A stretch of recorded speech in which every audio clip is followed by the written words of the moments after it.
Herkese yeniden merhabalar.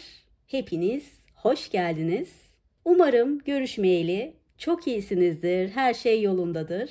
Bugün kalbinizdeki kişiyle ilgili açılım yapacağız. Onunla geçmiş durumunuz, şimdiki durumunuz ve gelecek durumunuz nedir ve ne olacak diye detaylıca inceliyor olacağız.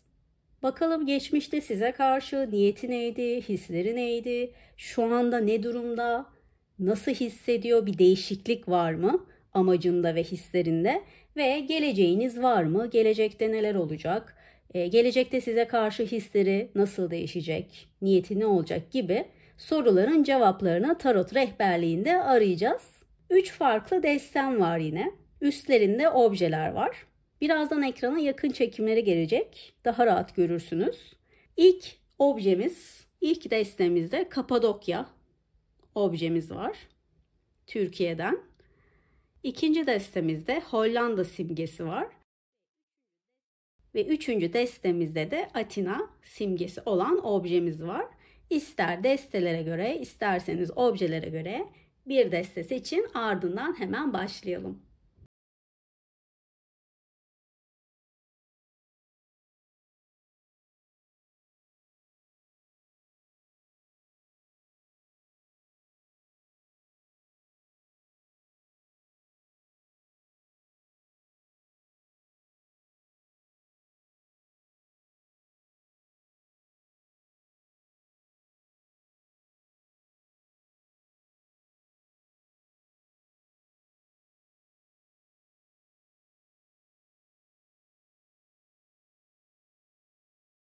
İlk desteği yani Kapadokya destesini seçen arkadaşlar tekrar hoş geldiniz. Bakalım aklınızdaki, kalbinizdeki o kişi sizinle ilgili neler düşünüyor ve neler düşünüyor olacak. Hemen aranızdaki duruma odaklanıyorum.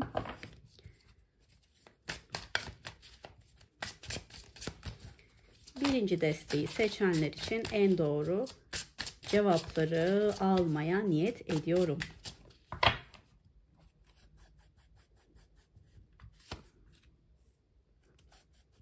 Ermiş, kupa ikilisi, adalet,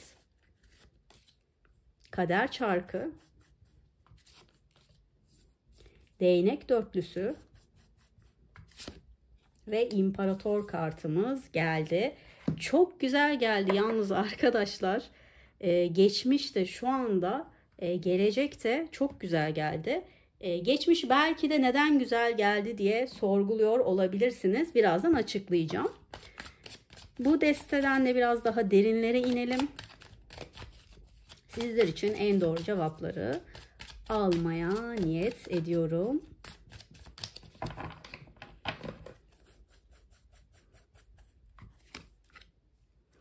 Erteleme kartı, akıntıyla gitmek kartı, şakacılık, ahenk, yaratıcı, kaynak kartı. Şimdi arkadaşlar, siz bu kişiye ne yaptınız da sizi bu kadar çok seviyor? Geçmiş hanesine bakalım hemen. Geçmişte ermiş, kupa ikilisi, erteleme, akıntıyla gitmek kartları geldi. Şimdi bu kişi geçmişte size nasıl davranıyor olursa olsun sizi çok sevdiğinden o kadar eminim ki. Ama size göstermemiş işte bu sevgisini. Asıl sorun orada. Sizi çok sevmiş ama bu sevgisini içinde yaşamış. Çünkü bir şeyleri zamana bırakmak istemiş. Akışa bırakalım da ileride ne olacağına bakarız diye düşünceleri varmış. Yani hemen ilişkiye kendini kaptırmak istememiş. Belki geçmiş tecrübelerinden kaynaklı olarak geçmişte ilişkiye hemen atlayıp hemen kendini o kişiye adadıysa eğer ve yanlış kişiyle birlikte olup üzüldüyse işte o aynı hissiyatı tekrar yaşamamak için size karşı birazcık tedbirli yaklaşmak istemiş. Önce sizi tanımak istemiş olabilir. Sizin onu gerçekten sevip sevmediğinizi anlamak istemiş olabilir, sizi denemek istemiş olabilir, çeşitli davranışlarla ve sözlerle nabzınızı yoklamak istemiş olabilir. O yüzden ilişkiyi hep böyle bir bekletmiş, hep bir şeyleri ertelemiş. Örneğin flörtseniz ve platonikseniz ilişki başlangıcını ertelemiş, bir türlü o ilişkiye başlayamamışsınız. Ya da bir ilişkiniz olduysa bir türlü o ciddiyete ulaşamamışsınız. Sizin istediğiniz gibi sağlam temelli bir ilişkiye geçememişsiniz. Ya da uzun süreli bir ilişkiniz vardır, bir türlü evlilik teklifi alamamışsınızdır. Böyle ilişki durumunuza göre bir sonraki aşamaya çok da geçemediğinizi görüyorum ben açıkçası. Gerçekten sizi çok sevip önemsemesine rağmen kendini adamamış ve belki de bazılarınız bu kadar çok sevdiğini bile bilmiyor. Çünkü bu sevgi yoğunluğu onun kalbinde hapsolmuş ve dışarı çıkmamış. O yüzden bunları duyduğunuz için şaşırıyor olabilirsiniz. Ama ben sizi sevdiğinden gayet eminim. Burada karşılıklı bir sevgi görüyorum. Hatta kupa ikilisi aşıklardan daha güzel bir karttır. Bize sağlıklı ilişkiden bahseder. Bu kişi belki de bazılarınızda ruh eşiniz, ruh ikiziniz olabilir ya da ikiz aleviniz olabilir. O kadar birbirinize aitsiniz. Şimdi gelelim şu ana. Adalet kartı, kader çarkı, şakacılık ve ahenk kartı var. Ahenk kartı bir kere klasik tarotta kupa onlusuna denk gelir. Kupa onlusu da bildiğiniz üzere sevgi seviyesinin zirvesi demektir. Yani ulaşılabilecek en yüksek seviye demektir. Bu da demek oluyor ki geçmişte kupa ikilisiydi. O sevgisi de çok güzeldi. Onda da sizi gerçekten seviyordu. Duygu yoğunluğu yüksekti. Ama kupa ikilisinden kupa onlusuna bir geçiş var. Yani 2'den 10'a çıkan bir sevgi düzeyi var. Bu aradaki geçen sürede, geçmişten şu ana kadarki süreçte size olan sevgisi artmış diyebilirim. Bunun nedeni hepinizin ilişkisine göre değişecektir. Kiminiz siz olmadan hayatına devam etmek zorunda kaldığı için sizi özlediğinden dolayı olabilir. Yokluğunuzda sizin değerinizi anladığından dolayı sevgisi artmış olabilir. Ya da geçmişte sizi bu kadar çok sevdiğini bilmiyordu. Şu an yeni farkına varmış olabilir. Veya artık kendini tamamen size adamak istiyordur. Çünkü geçmişte biraz temkinli yaklaşmış demiştik ya. Kendini size adayamamış, kendini açamamış demiştik. Artık kendini size adamaya karar vermiş. Ve birazcık daha rahatladığını görüyorum. Şakacılık kartı biraz daha rahat olmaktır. Biraz daha anı yaşamaktır. Gelecek kaygısı olmamaktır. Yani geçmişteki o kaygıları, korkuları gitmiş. Yerine daha risk alabilen biri gelmiş arkadaşlar. Denesem ne olur ki? Yani ciddi bir ilişkiye başlasak veya bazılarınızla evlensek, bu riski alsam, hani işler yolunda gitmese bile en fazla ne olabilir ki? Kafasına girmiş artık. Bu yüzden bu sefer sizin karşınıza çok farklı çıkacak. Zaten adalet ve kader çarkı sizinle yoluna devam etmek istediğini ve geçmişte yaptığı hataları tekrarlamak istemediğini gösterir. Geçmişte evet size birazcık haksızlık etmiş arkadaşlar. Bazılarınız da belki daha fazla haksızlık etmiş olabilir ama inanın ki hepsinin farkında, hatalarının farkında olan biri, hatta hatasından dolayı özür bile dileyecek. Birçoğunuz da o özrü duyacaksınız. Çünkü neden? Çünkü yola sizinle devam etmek istiyor. Bir şeyleri düzeltecek olan o.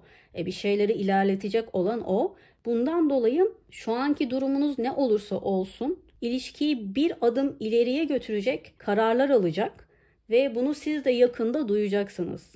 Şu anda çok güzel bir kıvama gelmiş. Geçmişte ilişkiye emek verip karşılığını alamadıysanız işte tam da şu anda karşılığını alma vakti gelmiş. Kader çarkı bir nevi kaderinizdeki kişi anlamına da gelebiliyor bazen. O yüzden bu kişinin kaderinizdeki kişi olma olasılığı da yüksek diyebilirim. Çünkü diğer kartlara baktığım zaman mesela kupa ikilisi, değnek dörtlüsü ve imparator kartı geleceğinizdeki kişi olacağını bana söylüyor. Hatta kupa onlusu kartı da var. Gelecekte adını koyma ihtimaliniz çok yüksek arkadaşlar. Zaten geleceğe baktığım zaman değnek dörtlüsüyle açıyoruz. Değnek dörtlüsü ilişkiyi topluma duyurmaktan bahseder. Nişandan bahseder, sözden bahseder, ailelerin tanışmasından bahseder. İmparator kartı da ciddi kararlar alınmasından bahseder. Geçmişte bunlara cesaret edememişti ama bakın burada yaratıcı ve kaynak kartları var. Cesaretten bahseden kartlardır. Bu yüzden artık o cesareti kendinde bulacak. Size çok hoşunuza gidecek bir teklifle geleceğini görüyorum. Artık ilişkinize göre platonik veya flörtseniz ilişki teklif edecek. Bir ilişkiniz varsa ama aranız bozulduysa, konuşmuyorsanız özür dileyecek, ilişkinizin devam etmesini teklif edecek.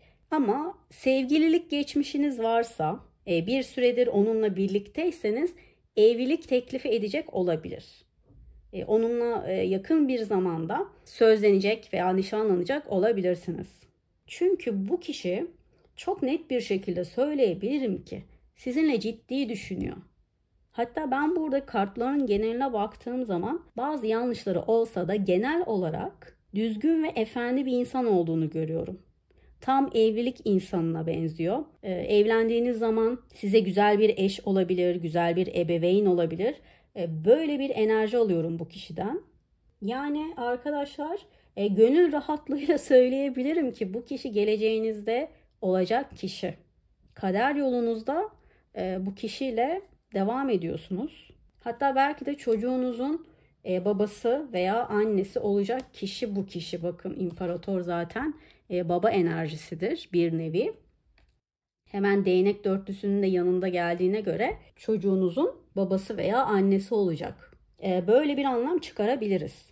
Artık sizinle köklenmek isteyecek. Mevcut durumunuz ona yeterli gelmiyor çünkü. Özellikle ayrı evlerde yaşıyorsanız, birlikte yaşamıyorsanız artık aynı çatı altında yaşamak istiyor sizinle. Bir yuva kurmak istiyor. Eğer aynı evde yaşıyorsanız da şöyle bir durum var. Artık çocuk istiyor. Gerçekten birinci deste için muhteşem kartlar geldi. Geleceğinize birazcık daha detay alalım. Zaten açılım konumuz gelecekti. Bakalım geleceğinizde sizi neler bekliyor?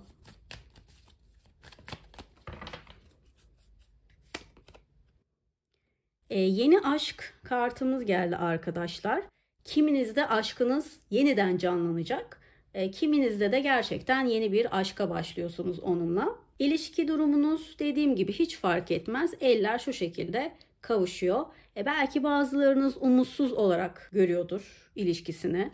Ya da bu dediklerime çok ihtimal vermiyorsunuzdur ama yakında yaşadığınız zaman görürsünüz. Dilerim ki yaşayarak görürsünüz zaten en kısa zamanda. Devam edelim. Sosyal medya kartımız var. Eğer sizi sosyal medyada izleme şansı varsa mutlaka izliyor. Fotoğraflarınıza baştan sona iç geçirerek bakıyor. Biraz da telaşlı görüyorum ben onu. Eğer sık paylaşım yapıyorsanız bir yerlerde arkadaşlarınızla veya çeşitli mekanlarda paylaşımlar yapıyorsanız biraz da acaba hayatında birisi var mı ya da başka biriyle konuşuyor mu ya da ilişkiniz varsa beni aldatıyor mu gibi endişeleri de var sizi izlerken.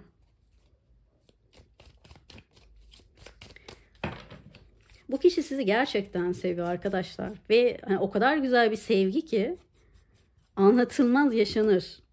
Zaten dürüst biri, bakın dürüstlük kartı çıktı. Az önce ne dedim ben? Bu kişi düzgün ve efendi birine benziyor dedim. Gerçekten de öyle. Dürüst bir insan. Geçmişte ne yaptığına, ne ettiğine falan çok takılmayın. Geçmiş geçmişte kaldı. Bu kişinin kalbinin temiz olduğunu ben size söyleyebilirim. Aslında dürüst bir insan. Geçmişte onun bazı işte dediğim gibi ya geçmiş tecrübeleri kaynaklı ya da o anki ruh hali, o anki yaşantısı kaynaklı size yanlış davranmış olabilir. Size vermesi gerekenleri vermemiş olabilir. Sevgisini yeterince belli edememiş olabilir ama bu kişinin kalbinde kötülük yok.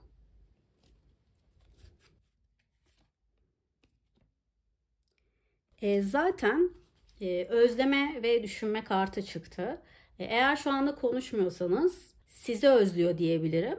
Eğer konuşuyorsanız da sizi düşünüyor. Sizi çok sık düşünüyor. Ben burada sürekli sizi düşünen, siz olmadığınızda sizi özleyen biri görüyorum. Sizi ne kadar önemsediğini, size ne kadar değer verdiğini buradan da görebilirsiniz. Peace kartımız var. Barış ve huzur anlamına gelir bu kart. Dolayısıyla iki ihtimali de söyleyeceğim. Eğer küsseniz barışacaksınız. Eğer ilişkiniz varsa daha huzurlu olacağınız bir sürece gireceksiniz. Her şey çok güzel ilerledi. Yani bu kişiyle gelecekte de yollarınız devam ediyorsunuz. Dilerim ki bu güzel gelişmeleri bir an önce siz de somut bir şekilde hayatınızda yaşamaya başlarsınız. Beni dinlediğiniz için çok teşekkür ederim. Açılımın olumlu enerjilerini hayatınıza çekmek istiyorsanız yorumlara evet yazmanız yeterli olacaktır. Ayrıca abone olup videoyu da beğenirseniz çok sevinirim. Bir sonraki açılımlarda tekrar görüşmek üzere. Kendinize çok iyi bakın. Hoşçakalın. İkinci desteği yani Hollanda destesini seçen arkadaşlar tekrar hoş geldiniz. Bakalım kalbinizdeki kişi sizinle ilgili ne düşünüyor, ne hissediyor? Geleceğiniz var mıdır? Sizler için en doğru cevapları almaya niyet ediyorum.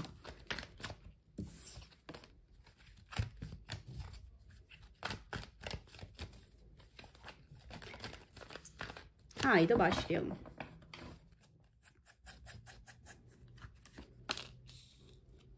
Para ikilisi, kılıç yedilisi, ölüm, araba, değnek altılısı ve imparator kartımız geldi. Biraz daha detay alalım ve başlayalım. Biraz daha derinlere inelim bakalım.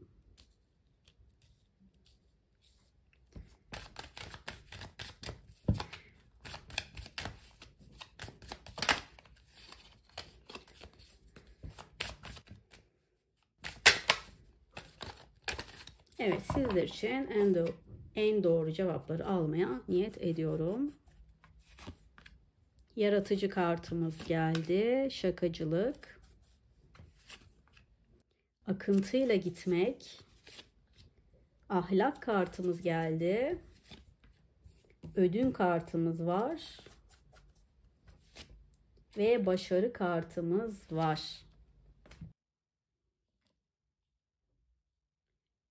Evet arkadaşlar, geçmişle hemen başlayalım.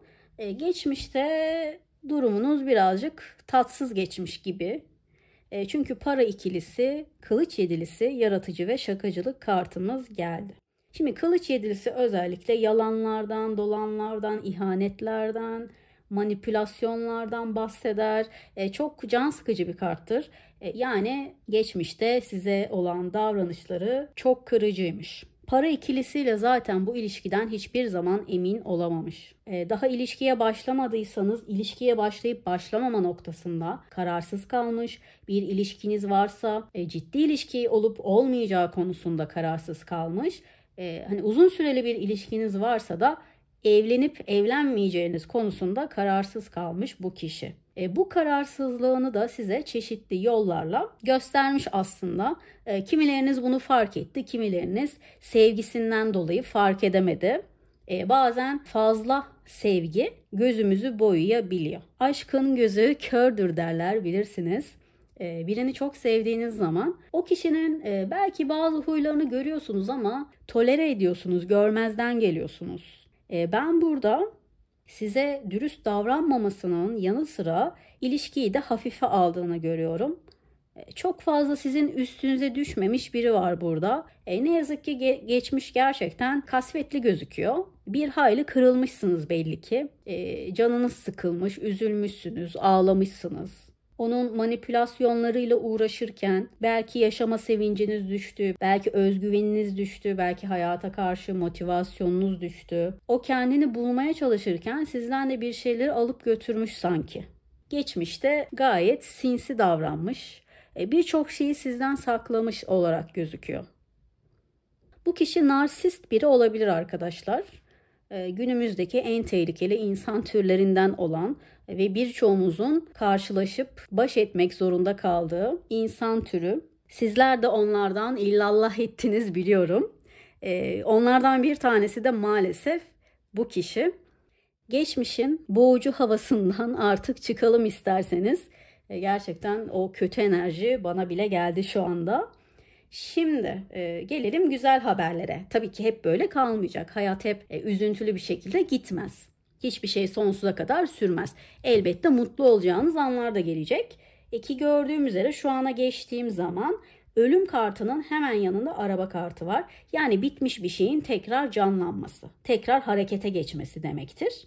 Bir süredir aranız limoni olabilir ya da hiç konuşmuyor olabilirsiniz. Çünkü akıntıyla gitmek kartı ve ölüm kartı gelmiş. Bir bitiş olmuş sanki. Bir şeyler sarsılmış, yıkılmış, bitmiş gibi gözüküyor. Ama araba kartıyla birlikte o biten ve duran şey tekrar harekete geçiyor ve tekrar ilerliyor. Sözün özü, bu kişi sizinle tekrar konuşmak istiyor, tekrar bir yola çıkmak istiyor. Ayrıca yanlış yaptığının farkına varmış. Bakın, ahlak kartı demek yaptığı yanlışların ahlaki boyutunu düşünmektir. Yani vicdan yapıyor. Belki de yaptığı şeylerden utanıyor olabilir. Çünkü geçmişe baktığım zaman pek de az şeyler yapmamış. Yani bayağı bir böyle sizin üstünüze gelmiş gibi. Ya çok fazla manipülasyonlarıyla boğdu sizi. Ya yalanlarını yakaladınız, ya sinsiliklerini gördünüz. Ya başka biriyle konuştuğunu gördünüz. Ya çok fazla narsisti de sürekli kendi sözünü size dinletmek istedi. Sizin duygularınızı önemsemedi. Böyle çeşitli şekillerde yanlışları olmuş. Ama önemli olan onların farkında mı? Evet, farkına varmış. Hatta ben farkına varmaz gibi hissettim bir an. Çünkü karakter yapısına baktığımda çok pişman olacak birine benzemiyordu. Ama demek ki insanlar değişebiliyor. Ahlak kartıyla birlikte yavaş yavaş yola geliyor diyebiliriz. Anlık enerjide vicdanı onu rahat bırakmıyor. Bu yüzden de sizin için bir şeyler yapmak istiyor. Bu sıralar belki sizi alıp arabayla bir yerlere götürecek olabilir. Sanki bir yerlere götürmek istiyor sizi. Yüz yüze konuşmak istiyor. Çünkü yaptığı şeyler telefonla halledilebilecek bir şey değil. Kendini doğru ifade etmesi için, onun pişmanlığını net bir şekilde görüp anlayabilmeniz için yüz yüze görüşmeniz lazım. Ki tam da o da aynı şekilde düşünüyor. Bence sizin yakında yüz yüze görüşmeniz olacak arkadaşlar. Ki gelecek kartlarına baktığım zaman değnek altılısı, imparator, ödün ve başarı kartı geldi. Çok ilginçtir ki iki farklı destede de değnek altılısı kartı var. Neyi anlamış biliyor musunuz? Sizinleyken ne kadar mutlu olduğunu anlamış ve o mutluluğu geri istiyor. Aslında fark ettiyseniz burada da bir narsistlik var. Sanki biraz da kendi mutluluğu için size gelecek gibi gözüküyor. Ama imparator kartı olmasaydı sizinle ciddi düşünmüyor derdim, ama imparator kartı bize ciddi düşünmekten bahseder. İlişkiyi sağlam temele oturtmaktan bahseder. Hatta imparator baba figürüdür. Yani sizinle evlenip çoluğa çocuğa karışma isteğinden de bahseder. O yüzden sizinle ciddi düşünecek diyebilirim. Şu ana kadar evet, şuraya kadar ciddi düşünce göremedim. Ama gelecekte özellikle de yüz yüze görüşmenizden sonra bunu bir kez daha anlayacağını görüyorum. Ve size daha farklı davranmaya başlayacak. Ödün kartımız geldi. Fedakarlıktan bahseden. Geçmişte evet, fedakar biri değildi. Bencil, narsist biriydi. Belki nankör biriydi. Ama gelecek hanesine baktığım zaman size karşı daha hassas, daha derin, daha fedakar olacağını söyleyebilirim. Size daha fazla şey vermek istiyor. Tamam, kendi mutlu olmak istiyor ama sizi de mutlu etmek istiyor. Hakkını da yemeyeyim şimdi. Her ne kadar zor biri olsa da eğer bazı şeyleri tolere edebiliyorsanız, karakteriniz buna uygunsa başarılı bir ilişki de olabilir. Ya başarı kartı geldi. Gelecek potansiyeli, başarılı ilişki potansiyeli yüksek aslında. Ama işte her şey onun zor karakterinden, narsist karakterinden dolayı olmuş. Ki imparator kartında da bu egoistlik, narsistlik vardır. Araba kartında da vardır hatta. Arabanın başına geçen kişi bu arabayı tek başına yürütüyor. O yüzden hani kontrolü ele almak istiyor sürekli. Tahttaki imparator da kontrolü ele almak ve yönetmek ister. Dolayısıyla hep kendi dediğinin olmasını isteyen, bundan dolayı size baskı yapan, siz onun dediğini yapmadığınız zaman çirkinleşebilen biri. Ama geçmişe göre birazcık daha yumuşayacak. Bu yönünü törpüleyecek olarak gözüküyor. Merak etmeyin. Tabii %100 değişemez kimse ama sizin için çabalamasını görmeniz bile sizi çok mutlu edecek. Yani böyle bir insan bile benim için çabalıyor. Özellikle bu hissiyat sizi havalara uçurabilir. Gelecekte sizi mutlu edeceğini görüyorum arkadaşlar. Sizinle ilgili bazı planları var, fikirleri var. Geleceğinizi de düşünmüş bu arada. Onunla ilgili de yine kendi kendine, kendi çapında planlar yapmış size söylemeden. Ama onları da konuşursunuz. Siz onun özgüvenini yükseltiyorsunuz. Sizinleyken kendini çok güçlü hissediyor. Özgüveni yükseliyor, motivasyonu artıyor. Belki çok güzel bir insansınız. Yüzünüz çok güzel, çok çekici olabilirsiniz. Ya da kariyeriniz çok güzeldir. Sizinle birlikte olmak onu gururlandırıyordur. Burada şunu görüyorum ben, sizin fazla artınız var. Ve bu kadar artısı olan bir insanla birlikte olmak onu gururlandırıyor, mutlu ediyor. Hatta özgüvenini tavan yaptırıyorsunuz.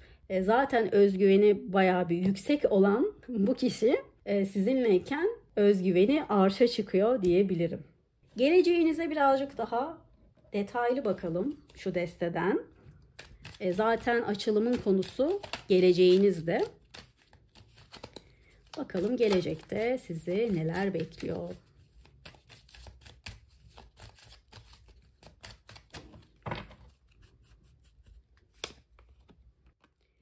Engeller var burada. Belki de ya siz onu engellediniz ya o sizi engelledi. Ya da böyle sosyal medya engeliniz yoksa gerçek hayattan somut bir engeliniz olabilir. Ama bunların hiçbiri yoksa aranızda bir engel var arkadaşlar. Soyut da olabilir bu. İletişim engeli olabilir, gurur engeli olabilir. Belki ya siz ya o gurur yapıyorsunuz. Böyle bir engel olabilir. O yüzden zaten sağlıklı bir ilişki kuramıyorsunuz. Burada ilişkinizin tekrar canlanacağını gösteren bir kart daha aldık. Zaten bu ilişki bitmiş gibi gözüküyor demiştim ya. Tekrar başlayacağına göre gerçekten çoğunuzda ilişki bitmiş ya da bitmeye ramak kalmış, bitmek üzere gibi. Çünkü tekrar başlayacağınızı görüyorum ben. Eğer platonik ya da flörtseniz de siz zaten tekrar değil ilk kez başlayacaksınız ilişkiye. İlişkisi olanlar da yeniden tekrar bir ilişkiye başlıyor. Yani bu engelleri artık yıkıyorsunuz. Aranızda engel kalmıyor. Müzik kartımız geldi. Bu kişi müziklerden de ilham alıyor gibi. Müzik dinlediği zaman aklına siz geliyorsunuz. Örneğin bir aşk şarkısı çalıyor. Sizi düşünüp aşk acısı çekiyor. Ve sizi özlediğini, sizi sevdiğini anlıyor. Müzik bu kişinin hayatına önemli bir yer kaplıyor. Aslında bu sizin için çok iyi bir şey. Çünkü her müzik dinlediğinde aklına geliyorsunuz. Hani normalde de aklına geliyorsunuz da müzik dinlediği zaman sizi daha yoğun bir şekilde düşünüyor. Size odaklanıyor. Ve yaptığı yanlışların farkına daha iyi varabiliyor. Aşk kartı çıktı. Daha doğrusu aşk sinyalleri kartı çıktı. Yani gelecekte ondan aşk sinyalleri alacaksınız. Aynı zamanda anlamayla ilgili bir karttır. Yani sizi sevdiğini anlayacaksınız gelecekte. Önce o sizi sevdiğini anlayacak müzikle birlikte. Ona bir ilham gelecek. Ondan sonra bu hissiyatını size de söyleyecek. Ondan sinyaller gelecek. Herhalde arkadaşlar Karakterinden ötürü zor bir karakter, narsist bir karakter demiştik ya. Şimdi narsist insanlar birini çok sevdiği zaman direkt seni seviyorum, senin için ölüp bitiyorum demez genelde. Seviyorsa bile ya bunu saklar ya da saklayamayacak duruma geldiyse eğer ki sinyal verir. Burada da bu yüzden sinyal çıkıyor. Yani hareketleriyle sizi sevdiğini belli edecek ama çok romantik cümleler duymayabilirsiniz ondan.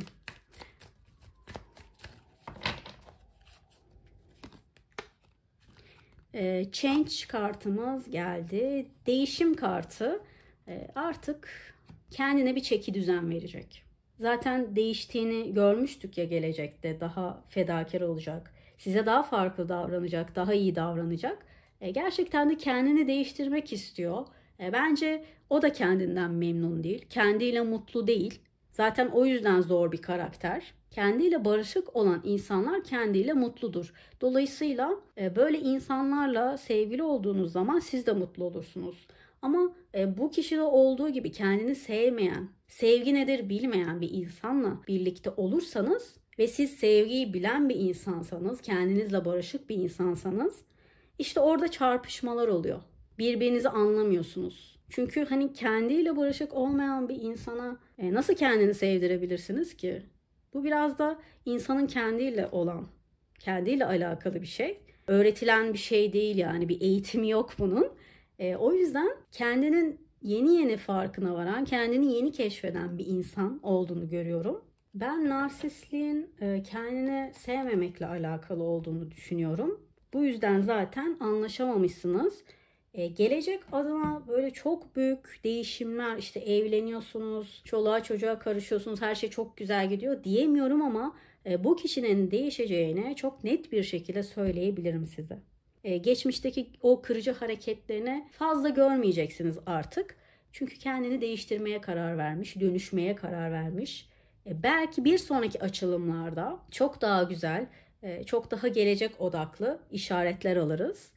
Ama sizi sevdiğini gördük. Size bunu göstereceğini de gördük. Ve ilişkiniz de onun kendini değiştirmesiyle birlikte değişecek. Pozitif yönde değişecek. Bu da çok güzel. Yani ilişkinizin iyileşme sinyallerini bu açılımda gördük. Ama sizin ilişkinizin zamana ihtiyacı olduğu için çok ileri vadeleri göstermedi. Öncelikle sizin bir ilişkinizin iyileşmesi, düzelmesi gerekiyor.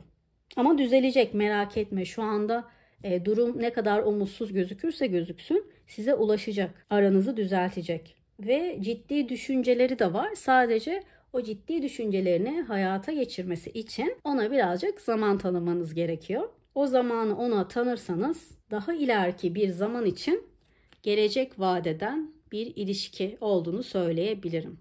Daha doğrusu gelecek potansiyeli yüksek bir ilişki olduğunu söyleyebilirim. Dilerim ki bu iyileşmeleri en kısa zamanda somut bir şekilde hayatınızda yaşarsınız. Beni dinlediğiniz için çok teşekkür ederim. Açılımın güzel enerjilerini hayatınıza çekmek için yorumlara evet yazmanız yeterli. Ayrıca abone olup videoyu beğenirseniz de çok sevinirim. Bir sonraki açılımlarda tekrar görüşmek üzere. Kendinize çok iyi bakın. Hoşçakalın. Sevgili 3. desteği yani Atina destesini seçen arkadaşlar tekrar hoş geldiniz. Bakalım kalbinizdeki kişi sizinle ilgili ne düşünüyor, ne hissediyor? Gelecekte onunla sizi neler bekliyor, bunlara bakacağız. Sizler için en doğru cevapları almaya niyet ediyorum.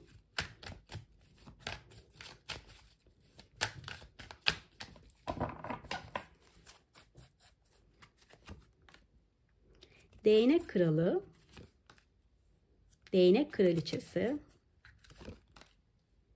kuponlusu, aşıklar, süper, kupa dörtlüsü ve kılıç altılısı geldi. Şu kılıç altılısının yanına bir tane daha çekeyim. İyi ki çekmişim. Şu an daha net oldu. Tılsım onlusu geldi. Devam edelim. Biraz daha derinden inceleyelim. Daha detaylı. Sizler için en doğru cevapları almaya niyet ediyorum. Bilinç, karşılaştırma, sabır, rehberlik, aşıklar ikinci defa çıktı. Yavaşlama. Niye yavaşlıyor? Bir tane alayım. Asi. Şimdi şöyle alalım. Evet arkadaşlar, geçmişle hemen başlayalım. Öncelikle açılımın geneline baktığım zaman sizi çok seven bir insan gördüğümü söyleyebilirim. Hatta gönül rahatlığıyla emin olarak söyleyebilirim. Çünkü 2 tane aşıklar kartı geldi. 1 tane kupa onlusu geldi. 1 tane tılsım onlusu geldi. Belki artık tarota aşinasınız dinleye dinleye. Ya da siz de tarot bakıyor olabilirsiniz. Muhteşem kartlar çıktı.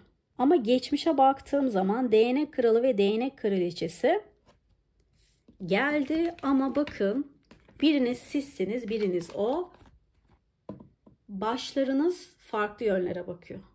Yani şöyle baksaydınız gözünüz birbirinizin üzerinde olurdu, ikinizin de.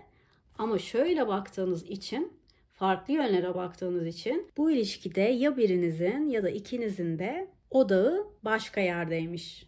Yani ne demek istiyorum? Birbirinizi evet sevmişsiniz belki. Birbirinize değer vermişsiniz. Özellikle tutku düzeyiniz çok yüksekmiş. Birbirinize olan fiziki çekiminiz çok yüksekmiş. Ama bir şeyler eksik bu ilişkide. Bu sizin değilse aklınızdaki kişinin odağında başka bir konu veya başka biri varmış. Ya da birileri varmış. Yani tam olarak dikkati sizin ilişkinizde değilmiş. Kendini ilişkinize çok verememiş. Sizi düşünüyor mu? Evet. Bilinç kartı. Evet, sizi düşünüyor. Düşünmüş. Ama karşılaştırma kartıyla birlikte sadece sizi düşünmemiş. Aklını çelen başka bir durum veya başka biri de varmış. Sizinle bir şeyleri kıyaslamış hep, karşılaştırmış. Eğer geçmişte bu kişinin aklına başka biri olduysa onunla sizi bol bol kıyaslamış, çok düşünmüş. Eğer onun hayatında hiç kimse yok diyorsanız, bundan eminseniz bir durum kaynaklı sizinle ilgili ikilemde kalmış. Örneğin sizinle ciddi ilişkiye başlama konusunda ikilemde kalmış. Hani iyi mi olur, kötü mü olur ikilemi, ya da bir ilişkiniz olduysa sizinle evlenmeli mi, hayatını birleştirmeli mi? Bu iyi mi olur onun için, kötü mü olur? Bunu düşünmüş. Hep bir kıyas halindeymiş sizinle ilgili. Evet, sizin hakkınızda çok düşünmüş, sizi çok irdelemiş, ilişkinizi çok irdelemiş ama kafası da tamamen sizde değilmiş. Yani kafasını meşgul eden başka bir şey de varmış. O yüzden bir türlü bütün olamamışsınız. Bir türlü istediğiniz o düzeye ulaşamamışsınız. Farklı yönlere bakan iki insan olmuşsunuz. Belki bu sizde de öyledir arkadaşlar. İlla hayatınızda biri olmak zorunda değil. Yani mesela yoğun bir işiniz vardır. Dikkatinizi tamamen ona verememişsinizdir. Çünkü işinize de önem vermeniz gerekiyor. Odağınızın bir kısmı işinizdeydi. Ya da iş problemlerinizdeydi. Ya da hayatınızda biri varsa, ya da evliyseniz, ya da çocuğunuz varsa odağınızın bir kısmı onlardaydı. Böyle bir durum var arkadaşlar. Ama şu anda artık ne oldu bilmiyorum. Geçmişten şu ana ne değiştiyse artık kupa onlusu veriyor ve aşıklar kartı veriyor. Belki çok sabrettiniz. Sabır kartı var. Belki siz ya da o birilerinden tavsiye aldı. Ya da rehberlik de almış olabilir. Terapi almış olabilir siz ya da o. Ya da ikiniz de. Ya da güvendiğiniz dostlarınıza, ailenize danışmış olabilirsiniz. Ve sonunda sizinle birlikte olmaya karar vermiş bir insan görüyorum ben burada. Siz de aynı şekilde onunla yolunuza devam etmek istiyorsunuz. Burada karşılıklı bir aşk var. Her ikinizin niyeti de artık aynı. Ve geçmişte farklı yönlere bakıyordunuz, şimdi birbirinize bakıyorsunuz.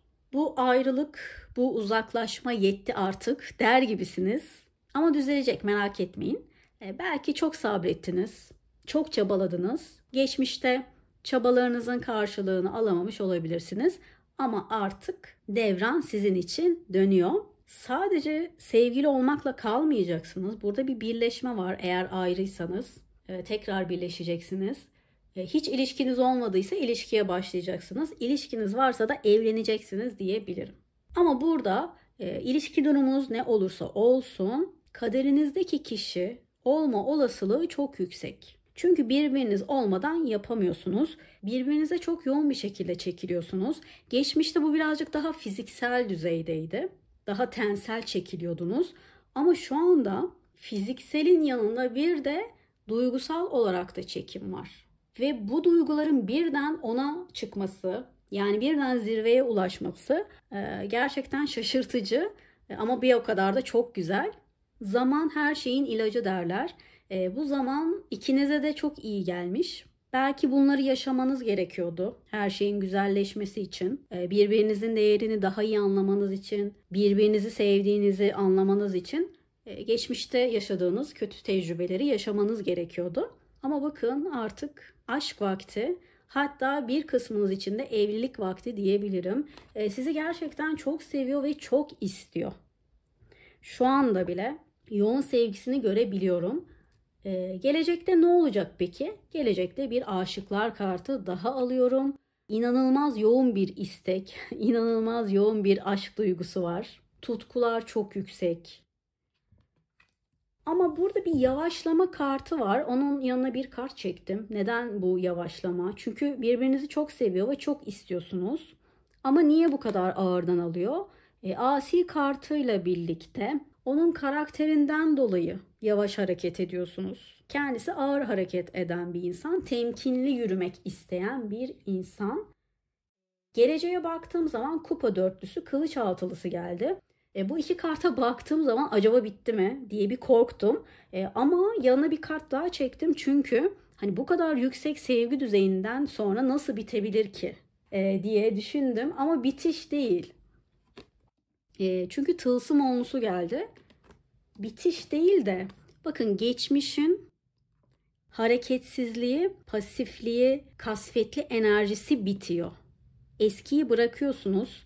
Her ikiniz de eskiye sünger çekiyorsunuz ve birlikte yeni bir yola çıkacaksınız.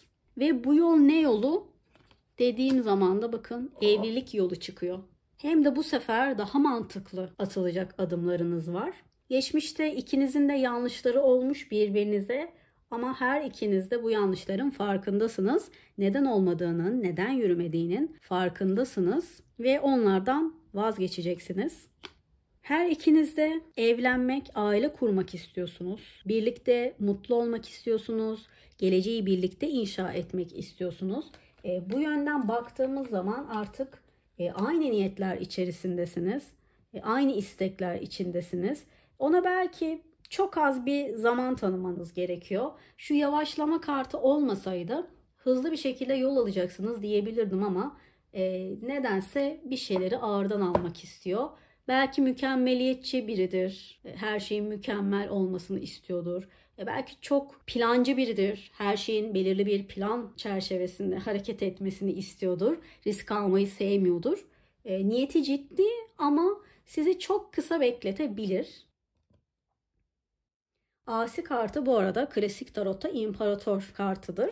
İmparator kartı da ciddi ilişkiden bahseder. Adının konulmasından bahseder. Hatta imparator kartı baba figürüdür. O yüzden sizinle evlenmek ve sizinle çoluğa çocuğa karışmak istiyor diyebilirim. Geleceğe birazcık daha detaylı bakalım. Zaten açılımın konusu da gelecekti. Bakalım gelecekte sizi neler bekliyor? En doğru cevapları almaya niyet ediyorum sizler için. Gelecekte sizi neler bekliyor? İlk kartımız mutluluk kartı geldi. Zaten mutlu olacağınız bariz belli. Bu karta desteklemiş oldu.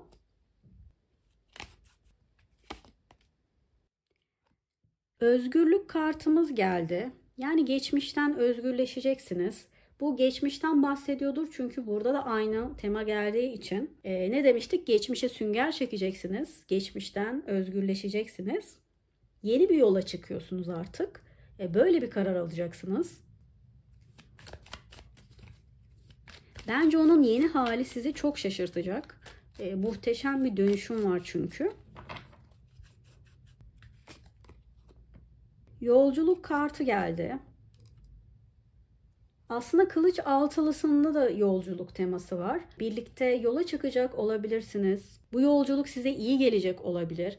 Hatta bu yolculukta birbirinizi ne kadar çok sevdiğinizi anlayacaksınız. İmkanı olanlar şehir veya ülke değiştirecek olabilir. Çünkü yeni şeyler deneyimleme kartıdır aynı zamanda. Hani birlikte bulunduğunuz konumdan uzak bir yerde olmanız ikinize de iyi gelecek, ikinizi de rahatlatacak. Hem daha mutlu hem daha özgür hissedeceksiniz. Ve bu yolculuk sizin aşkınızı depreştirecek. Gelecek planlarınızı bu yolculukla birlikte yapacak olabilirsiniz. Çünkü hemen yanında tılsım onlusu gelmişti. Bu ciddi kararlarınızı bu yolculuk esnasında alacaksınız. Bu niyetini de, size olan sevgisini de yine baş başayken size söyleyecek. Ama diyorsanız ki benim ülke dışına veya şehir dışına çıkma şansım yok. Problem değil. O zaman da bulunduğunuz yerde, bulunduğunuz şehirde sizi bir yere götürecek olabilir. Şık bir restorana gidecek olabilirsiniz. Ya da daha önce gittiğiniz, çok sevdiğiniz, sizin için önemi olan, ikiniz için önemi olan özel bir yer olabilir. Oraya gittiğiniz zaman yine birbirinizi sevdiğinizi dile getirip gelecek adına plan yapıp karar verecek olabilirsiniz. Durumunuz şu anda ne olursa olsun evlilik kararı alacağınızı görüyorum. Özellikle de bir ilişkiniz olduysa. Hiç ilişkiye başlamadıysanız da evliliğe giden bir ilişkiye başlayacaksınız. Yani o niyetlerle başlayacaksınız.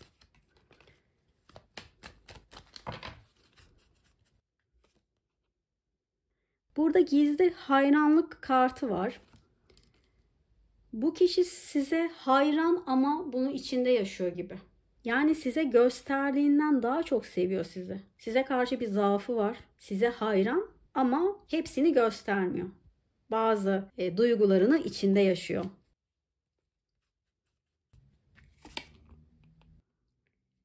Huzur ve barış anlamına gelen kartımız geldi. Bu iki ihtimali de içinde barındıran bir karttır. Dolayısıyla ayrıysanız veya aranız limoni ise, küsseniz barışacaksınız. Eğer ilişkiniz veya iletişiminiz devam ediyorsa da daha huzurlu, daha mutlu olacağınız konuşmalar yapacaksınız. Bu ilişkide iyileşme var arkadaşlar. Daha iyiye gitme durumu var. Hatta seviye atlama durumu var. Dediğim gibi evlilik potansiyeli çok yüksek bir ilişki. Büyük ihtimalle de çoğunuz bu kişiyle evlenirsiniz. Şu an için öyle gözüküyor çünkü. Geçmiştekinden bambaşka bir yola çıkıyorsunuz ve bu yol sizi çok şaşırtacak. Bu gerçekten böyle iyi biri miydi diyecek olabilirsiniz. Çünkü siz de ondaki güzellikleri tam olarak fark edememişsiniz. Belki size göstermemiştir, belki de siz görememişsinizdir. Ama bu kişi gösterdiğinden daha iyi bir insan. Sadece bazı duygularını içinde yaşıyor. Ama size bu duygularını söyleyecek mi? Kesinlikle söyler. Çok yoğun bir sevgi var çünkü size karşı. Gayet romantik bir gelecek sizi bekliyor. Bu sefer gayet de sağlam temele oturacak ve gelecek vadeden bir ilişki. Dilerim ki bu dediklerimi en kısa zamanda hayatınızda yaşarsınız. Beni dinlediğiniz için çok teşekkür ederim. Bu açılımın olumlu enerjisini çekmek için yorumlara sadece evet yazmanız bile yeterli. Ayrıca abone olup videoyu beğenirseniz çok sevinirim. Bir sonraki açılımlarda tekrar görüşmek üzere. Kendinize çok iyi bakın. Hoşça kalın.